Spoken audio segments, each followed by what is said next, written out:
All right, so I had on my mind a video about tools, and this is going to be kind of on the one hand general, on the other hand specific. And I don't know, maybe subsequent videos will follow depending on people's interest, but I wanted to at least start with this. So I started working on cars when I was 17, about 18 years ago, and I started buying tools. I drank a little bit of the Kool-Aid and bought some Snap-on tools. I regret these. I wish I'd bought Ingersoll Rand. I bought this small 3/8 Matco air ratchet, which is great, and adding one of these swivels allows it to get into a lot of tight places. Same thing with this Ingersoll Rand die grinder, and the best air hammer on the market, in my opinion, in terms of control, Chicago pneumatic air hammer. Then I started buying sort of construction contractor type tools. So Milwaukee circular saw, Milwaukee drill, Bosch orbital, Bosch planer, Makita grinders, and Bosch router and Bosch router. Some of the oldest tools I have actually are these two Milwaukee 18 volt. I've had these almost 20 years and they still work great. The battery life is still really good, and kudos to Milwaukee, they still make these kinds of batteries. So the first thing, and then I have all this Bosch stuff. The first thing I want to say is don't get married to a brand, and here's why. Most of these brands are known to you because of a specific innovation. As an example, Milwaukee was the first one to come out with a reciprocating saw like this. Makita was the first one to come out with a battery-powered drill. Snap-on was well known for their ratchets because they had a pin that snapped the socket onto the ratchet, which diminished the amount of time that it would come off. Basically, that was their innovation right there, that pin. And Metabo, as an example, created the first angle grinder. Mr. DeWalt invented the radial arm saw. I used to own one. And so these brands aren't just all good at making certain machinery. They kind of got put on the map for one specific reason with a specific innovation. They got really good at doing that. And then, of course, they expanded their catalog to compete overall. And so what that means is if you're willing to not be a brand guy, which I would encourage you not to be, what you can do is you can pick out the best, not of each brand, but of each category. Who makes the best reciprocating saw, who makes the best angle grinder, so on and so forth. And the fact of the matter is, if you become a brand guy, you lose some of the benefits of capitalism, where these guys are out competing one another to sell a product. And so Makita, Bosch, DeWalt, Milwaukee, Metabo, I don't know if I'm missing. I mean, there's a bunch of good brands out there. I'm not a big fan of Ryobi, but that's mostly hearsay from people who own it. I've not owned anything from Ryobi in a super long time. But pretty much all the other brands I've had. So that's a quick generalization on brand. Don't get married to a brand. Although once you get into batteries, then obviously you kind of get stuck with a particular brand. So you got to choose that carefully. All right, so here's why I chose Bosch. I became a homeowner, and I got sort of sick and tired of always carrying these things around for little tiny odd jobs. And so I decided to upgrade, and I found on Amazon, this is my actual Amazon orders, back in April 2017 for $100, I bought this combo right here. Now, interestingly, right now, Amazon will sell you two of these for $55, which means you got these two for $100 plus two batteries plus a charger. So let's say these cost 25 each and the charger costs 10. That means this gun is only costing you like $20, maybe $25. Same with this. And when I looked at it that way, I just thought, how could I not? I mean, it's such a good deal. And so I ended up buying a second set, because a lot of times I'm the kind of guy who always drills a pilot hole. So, you drill a pilot with this, and then you countersink with this, and then you drive with that. When it comes to doing small engine repairs, it's really nice to leave a 27 in this one and a T20 in that one, or Phillips or something like that. And once you have 3 or 4 of these, you will get so spoiled without changing bits all the time. And so for $200, which I think is a steal, you can have 4 of these, and it's great. So that was kind of how I started.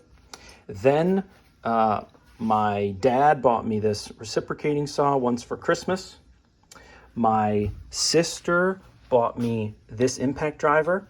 Now, the astute among you will recognize that you can put something like this into here, and then you can basically get the equivalent of this. And that's totally true. I just dropped this. You can also take something like this, which happens to be 1/4 inch, and it can become a hex so that it can accept things like this. So there's a couple reasons why I got this, why I asked for this from my sister when she wanted to get me a birthday present. The first is that you lose quite a bit of torque through this thin shaft. So and I've done this several times, there are things that you cannot remove with this setup that you can remove directly with that. You also get a shorter setup when working on cars. That can be a pretty big difference.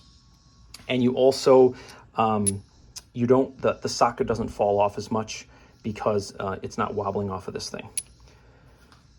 This one, I also received as a gift. This is their multi-unit where you can put on different faces. So you can put on kind of like a driver, not an impact driver, but a driver. You can put on a drill. You can put on a 90-degree. And then you can put on a close angle so you can get butted up to something real close. This I do not use very often, but when I need it, it's really, really nice. I would say unless you're confident you're going to get a lot of use out of this, instead of buying that, I would just simply buy one of these. This works in a lot of applications, and although it accepts a hex and therefore you can't drill with it, you can buy hex drill bits like this that have a hex shank, which will allow you to put that in there and drill without having a chuck. And literally, you can get these for like $10 at Ace Hardware when they go on sale. I've bought like 4 or 5 of them, one for myself and several for friends around Christmas time. Okay, so the reason I chose Bosch over the other ones was mainly because it was such a good deal and I was confident in Bosch tools. What I don't like is they don't offer a ratchet, so they don't offer the electric equivalent of this. If they did, I would own it because that's so useful when you're a mechanic. The other thing I did is I watched eBay, and I've got good deals on eBay. So I got this jigsaw off eBay for $75 with the battery.